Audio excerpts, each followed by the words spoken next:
Anyway, now Kamala is live with Oprah.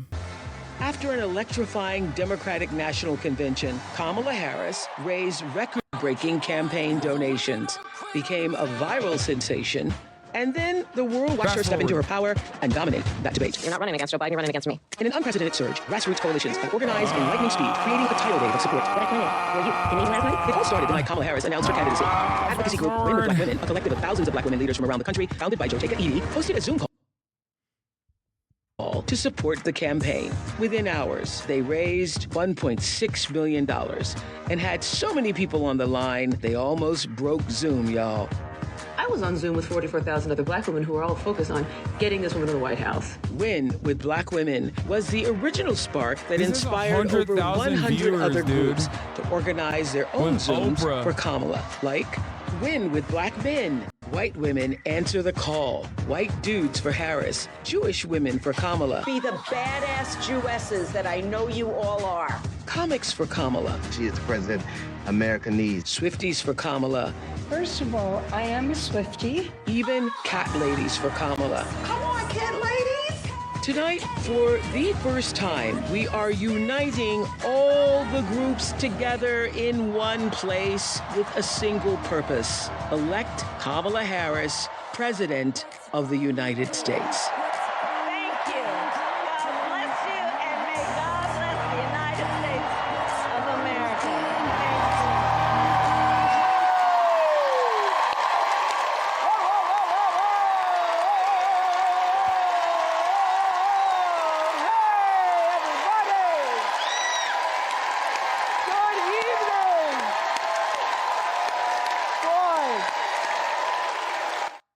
This is literally just the Oprah Winfrey show.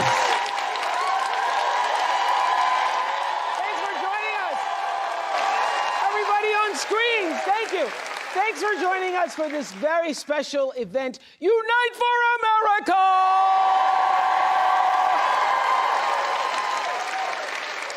And that's exactly what we're doing live tonight, uniting from Farmington Hills in Oakland County, Michigan. We have 400 people in our audience and thousands more. Hello, all of you on screen. Hello, everybody on screen. Thousands more joining us on screen. And I am here because I care deeply about the future of our country. And I know that all of you do too. You care about the future of our country.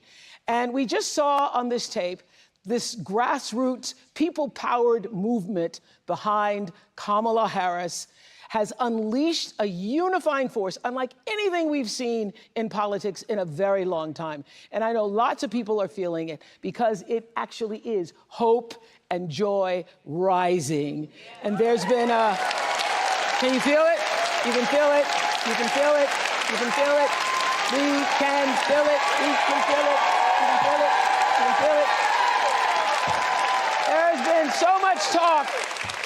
Been so much talk about that word joy, and I think it's such a good thing because it means that there is a real feeling of optimism and hope, making that comeback, as Michelle Obama said, for this new day that's no longer on the horizon. The new day is actually here. We're in it. We're living it. So let me tell you how this event began. I was on the phone with Joe Edie, founder of Win with Black Women.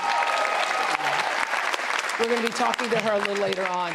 And we were talking about all the groups inspired by Win with Black Women who had 47,000 women on one call 3 hours after Kamala Harris announced that she was going to be running. 3 hours afterwards, 47,000 women were on the phone. And Joe and I were talking, wouldn't it be great if we brought all the groups together, because that phone call inspired all the other groups. And so we said, wouldn't it be great if we brought all the groups together at one time? And that's why we're here. So we have the cat ladies for Kamala here. Rural Americans for Harris. Caregivers for Kamala. Train lovers for Harris Waltz. I didn't know there were train lovers. Train lovers, chefs for Kamala, love that group. They're autistic. Republicans Chill. for Harris love that group even more. Why? Why do you love that group even more? Swifties, where are you? Swifties for Kamala! And in addition to thousands of you all who I am just meeting here tonight on screen, I see some faces I recognize. There's Bryan Cranston. Hey, Bryan. Hey. Hello, hello, hello. Where are you? Bryan Cranston! I hear Chris Rock is in the house. Chris, where are you? Chris Rock is in the house. We are never getting a free Palestine, and we are never getting health care, okay? I'm letting you know right now, this is so 2016 coded. Oh my God, this is so 2016. I'm with her, Hillary Clinton coded. Tracy Ellis Ross, where are you? Tracy Ellis, where are you on the screen? Tracy Ellis.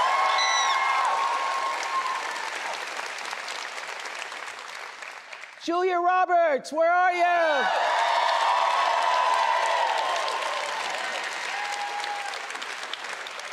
And Miss Meryl Streep is in the house.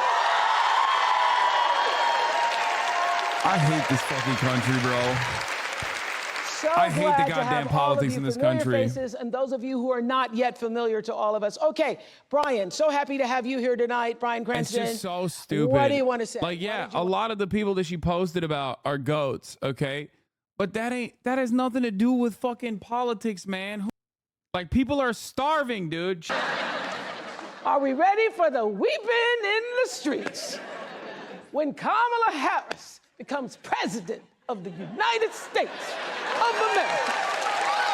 Weeping in the streets. What do you want to say, sir? I've always been a fan of Kamala, even back when she was running for. I remember writing her a check when she was like the district attorney for something. Maybe it was to get out of a parking ticket or something. But I've been writing her checks for a long time, and I just want to bring my daughters to the White House. Implications of this event to meet this black woman president. Bro, this is exactly the type of identity politics infused commentary that is like truly repugnant to the broadest subsects of the American society. And that's precisely the reason why Kamala Harris has expertly avoided this. Ultimately, this is so goddamn 2016 Hillary Rodham Clinton in terms of like the lack of like clear-cut policy goals, how you're going to help people. These people are, these are people that Americans obviously love, sure. Okay, but this is exactly what happened with Hillary Clinton. All those celebrity endorsements didn't work. It is a somber reminder that this party does not represent you at all. Okay, look, here are some famous people. Reproductive rights are incredibly important. Standing up for. Thank you, Ben. Thank you, Ben. And I think standing up for. Yeah, I think what Chris said, we're ready to turn the page. Thank you, Ben Stiller. So we are all together, united for one cause, and that is to get out the vote for Kamala Harris. Joteka Edie is here, and you describe Win with Black Women as a collective love letter to ourselves. I know you all been doing this a long time. I was on a lot of calls with y'all in 2020, but we ain't never seen nothing like this before, right? Stand up, tell us, what is happening? Explain the power of what happened 3 hours after Kamala, we knew that she was going to step into this candidacy. First of all, Oprah, this is amazing to just be united. And that night, Black women everywhere, we knew one thing. We wanted to gather in our joy, and we knew that we needed to get to work. And on that night, Black women, the 44,000 on that Zoom, and the additional 50,000 Black women and our friends that joined to watch that Zoom, what we knew was that it was a moment in our country to show what Black women have always done. That love letter that I often speak of. Yeah, that love letter is a letter that started years before any of us in this room, you, myself, were even born. And it started by Black women years ago who knew this moment would be here. But they worked, and they knew they wouldn't see it, but one day we would. And I just think that it is an honor for all of us to be able to usher in this moment, knowing that those who watered this mighty field. Yes. Bro, people are now hungry, allowing dude. us People are hungry, okay? Inflation is ate away at like the marginal gains that they got in terms of like their wages going up by tiny amounts. You know what I mean? Healthcare is unaffordable, housing costs are unaffordable, shit's expensive. And here you have a bunch of celebrities that people like your mom loves seeing on TV talking about how sick it is that Kamala Harris is going to be the next woman president, the first woman president. What a lot of people don't realize is this kind of stuff can be helpful if there is already investment, okay? This is secondary. This can never be the primary way that you try to do outreach. When you're doing your outreach, you have to recognize the material conditions on the ground and talk about the pain that people are experiencing. And then turn around and talk about your solutions to the pain that they're experiencing, okay? After that, once you have already solidified a base of support due to those qualities, okay, then you can do this shit. And I would even urge against doing it like this, the win with black men, white dudes for Harris type shit. Like, I think that also harkens back to a 2016 era identity politics that I find really silly. Gander around here. She's known as Big Gretch. Please welcome Michigan Governor Gretchen Whitmer. Big Gretch.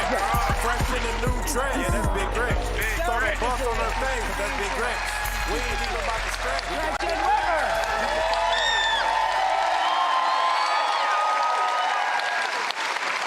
We're so happy to be. Like, think about it, bro. Your coworkers vote, right? Like, I doubt that this is going to be a big motivator for your coworkers, right? And neither is the $50,000 in tax cuts that Kamala Harris is giving to small business startups. But, like, is that enough? To get ahead and make a good living and take care of your family. That's all on the line this election. Yes, strong and kind. Yes. Isn't that a notion? And what can Michigan do to help get Kamala Harris to the White House? I think we've got to do the hard work. In 2016, we were short 11,000 votes. That's 2 votes per precinct, which tells you that a conversation you have. I'm black and German, so I have no dog in this fight, but it's not something feels wrong in your critique. While I agree with everything you were saying, basic needs come first. But isn't this the second sort of black themed event she has done after the NABJ yesterday? No, it's not about the black event. This is not even a black event. This is Oprah. Okay. And that's not even what I'm saying. I'm not. Kamala Harris has done a phenomenal amount of black focused events. You just don't see it because it's not for you because you're in Germany. It's going to take all of us to build a pathway, many pathways to 270 electoral votes. That's what we're focused on in the campaign. In every state, we have to register more people. We have to mobilize our voters to turn out to vote. And then we have got to go persuade those people that still don't know enough about the vice president and her vision for the future.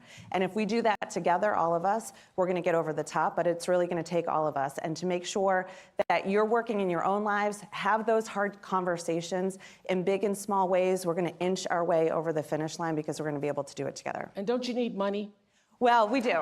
We do. And these groups need money too. All of us do, because the work is happening on the ground and in the communities. So if you want to help in any way at all in the campaign, go to go.kamalaharris.com. But if you want to help and not be formally engaged with us and join any of these groups here, that's what we need too. It's going to take all of us. Yes, and I think that everybody on the screens, everybody in this room, everybody who's listening, you become your own grassroots organization when we leave this moment that we're sharing here tonight, and you do what you can in your community. It's not enough just to join us all. We love having you here, but the rah-rah moment is going to end, and then we need to get to work. We need to get busy. Okay, thank you, Jim. I have to just say this, that the social media team for the Harris campaign has been killing it. They have been killing it. I think that team helped spark this people-led movement. And here's a short look at the rallying cry across social media. I'm watching the Kamala Harris rally right now, and wow, I'm like crying. So Tony and I just got done knocking 48 doors in King of Prussia, Pennsylvania. Majority, if not all, independent Republican libertarian doors. Republicans for Harris is growing explosively too.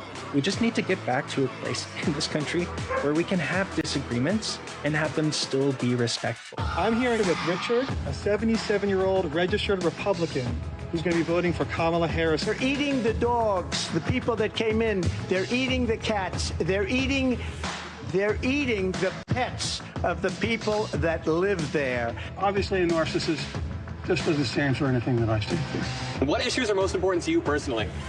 First of all, not electing a felon to the White House. I'm voting Harris Walls and a blue ticket all the way. In 2020, only 50% of young eligible voters actually showed up. And that was record-breaking. So if you really want to be brat, you better be showing up in droves in November. We are with her. Okay. And she's with us. I voted for Nikki Haley in the primary. I'm going to be voting for Kamala Harris. That's the right choice for America in 2024.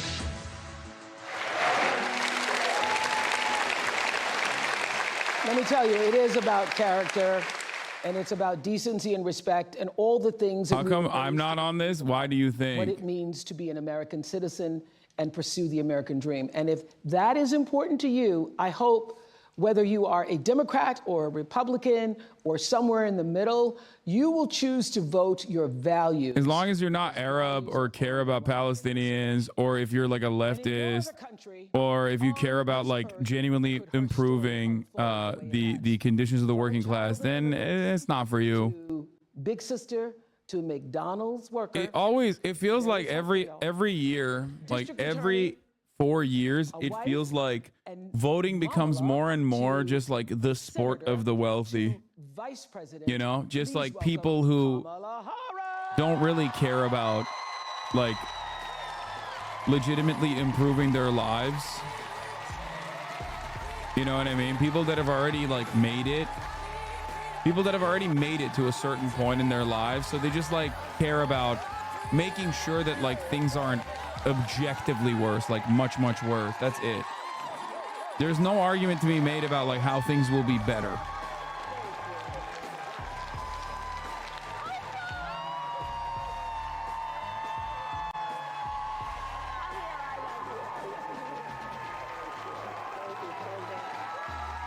It says a lot about the political indications and the instincts of the Dem Party that they completely squandered the Republicans' or weird messaging because they didn't want to associate themselves with the left-leaning people who started it. I mean, they literally made the left-leaning person who started be the vice president. It's very obvious to me that instead of doing the Trump is weird shit, they wanted to say, Republicans are great. We love you. We want to hug you. We want to kiss you. Please vote for us, Republicans. Everything you are and everything you do for this. How much you want to bet they're going to vote Republican again? Well, thousands of screens here representing people from all over the country. Hi, everyone. Can you feel? Can you feel? Can you feel it? Can you feel the joy rising in here? I can, and I have to tell you, there's so much that I love about our campaign because it really is about the people. And I look around at these screens, Oprah, I look at who's in the room. This movement that is about reminding each other that we have so much more in common than what separates us is so critically important. And this is about the strength of who we are as Americans. And this movement that we're in about, as I like to say, seeing in the face of a stranger a neighbor. Yes. Right? Yes. An extension of love thy neighbor, that you literally in the face of a stranger see a neighbor. Yes. And approach each other with that level of dignity and grace and kindness. Well, that's exactly what happened with the win with black women. I know Yes. you've known Joe Taker for many years. Thank you, my That's dear. exactly what happened. He started it. They had this big started call. They had the big It's call. your fault. They had the big call and then said, let's open the door. Yeah. Let's open the door and invite everybody else in, and everybody actually came. Organically. Yes. Organically. Like, this is the beauty of our country. You know, there's so much at stake in this election. And ultimately, the question before us is, what kind of country do we want to live in? And the beauty of a democracy, as long as we can hold on to it, the beauty of a democracy is each of us has the power. Each of us has the power to answer that question. That's right. Everybody on this call and beyond has the power. But can I just start with this? Yes, please. I have to say this because in all of my private conversations, Gail, and I've said this 100 times, and everybody is saying it, you all have said it, I know you have. It seems to us that something happened to you the moment President Biden, stepped aside and withdrew his candidacy, that a veil or something dropped and you just stepped into your power? I mean, literally, looking at you at a speech like... Bro, I don't think I've ever watched like a full Oprah thing. Like, this is kind of whack.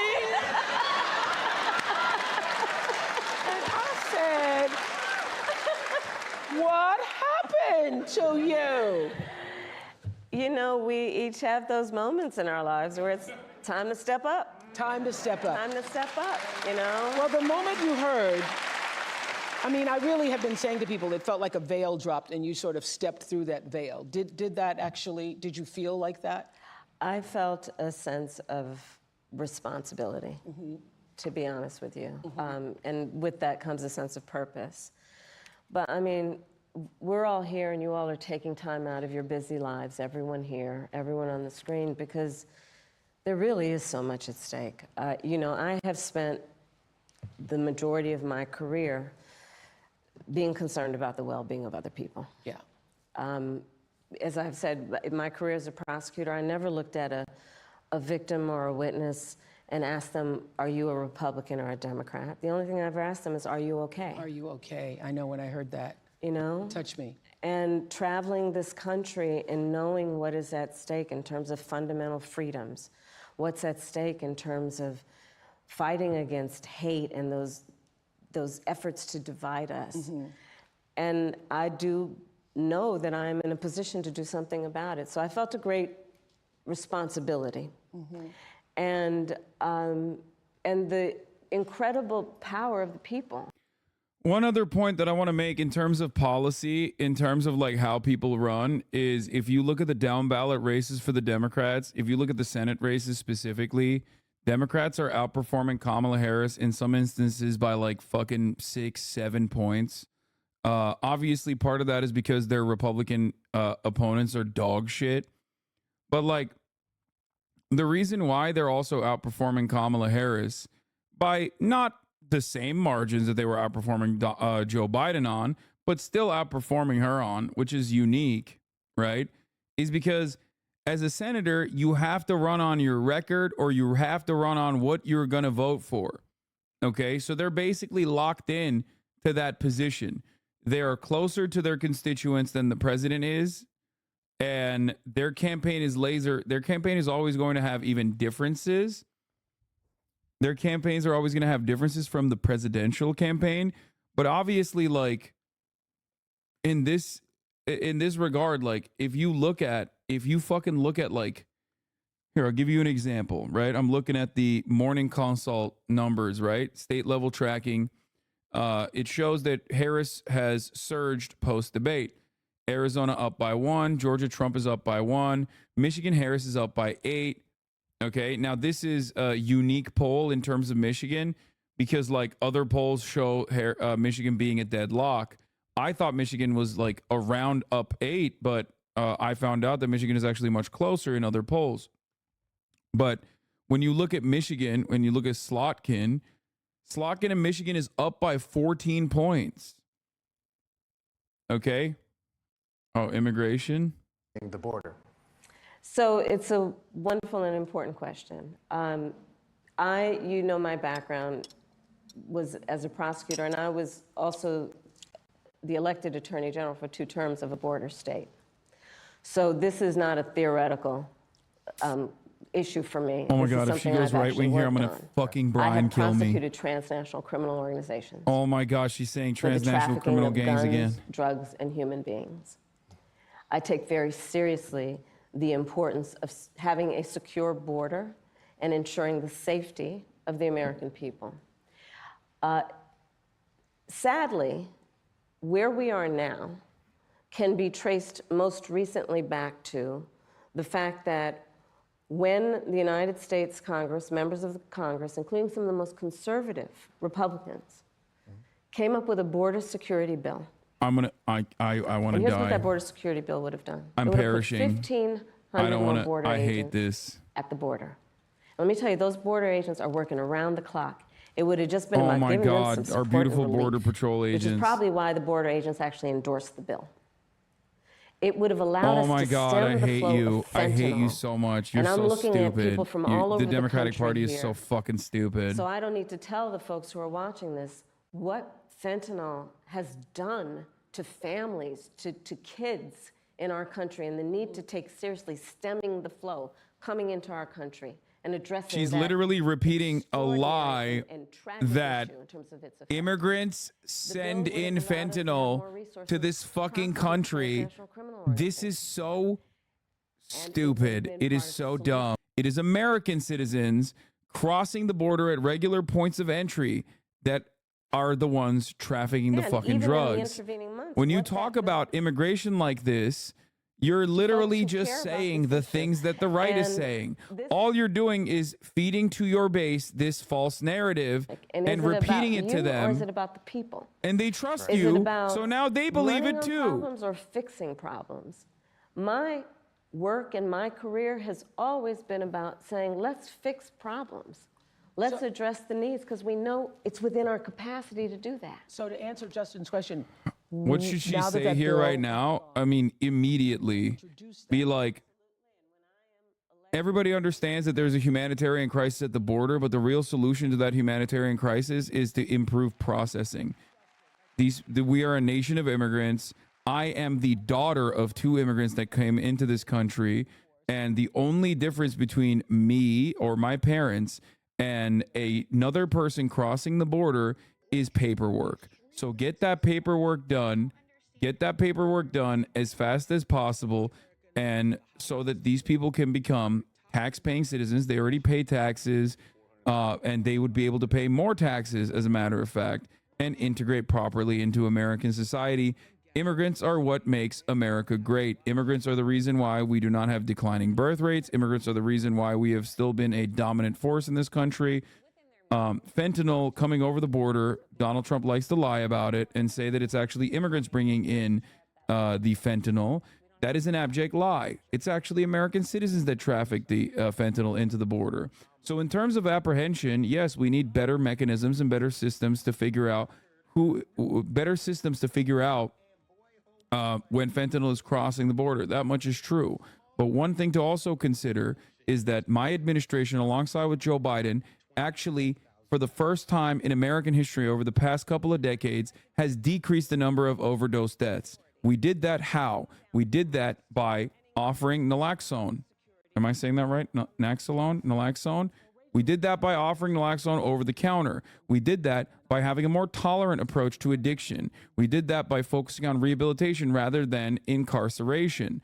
Okay? These are obvious policies that the Republicans regularly claim do not work, but we have shown that it actually fucking works. In terms of border apprehensions, that's one thing. We can focus on that. But Donald Trump does not care about that.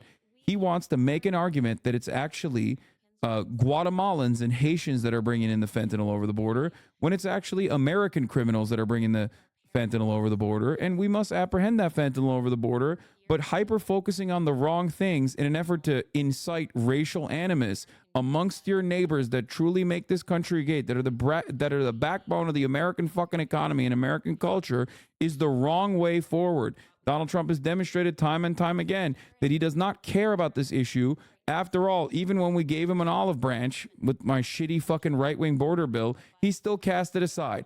Bring it up at the end if you want to talk about the hypocrisy of the situation, but address the actual fucking root cause of the problem and genuinely speak to the issues at hand instead of fucking abiding by the right-wing framing that is born out of no reality. It's just born out of lies.